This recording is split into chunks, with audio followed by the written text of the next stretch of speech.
Kõhulihase treenimiseks on mitmeid võimalusi ja üks harjutus, mida saad püstiasendis kasutada, on vastaskäe ja vastaspõlve kokkuviimine.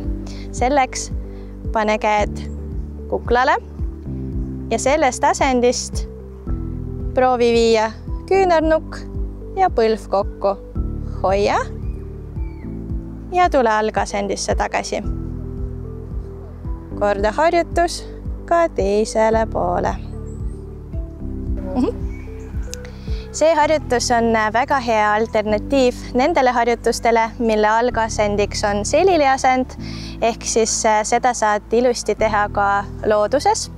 Ja selle harjutuse puhul on eriti hea ka see, et selles on peidus ka tasakaalukomponent, ehk siis siin pead pingutama ennast ka tasakaalu hoidmise nimel.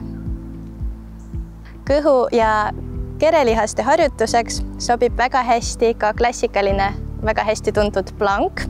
Seda võib siis teha nii sirgetel kätel kui ka küünarnukkidel.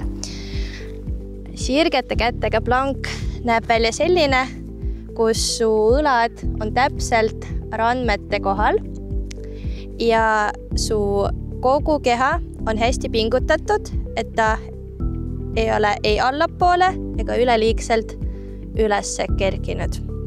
Proovi säilitada ilus sirge joon. Ja kui see on sinu jaoks liiga keeruline, siis põlved maas on alati ka variant.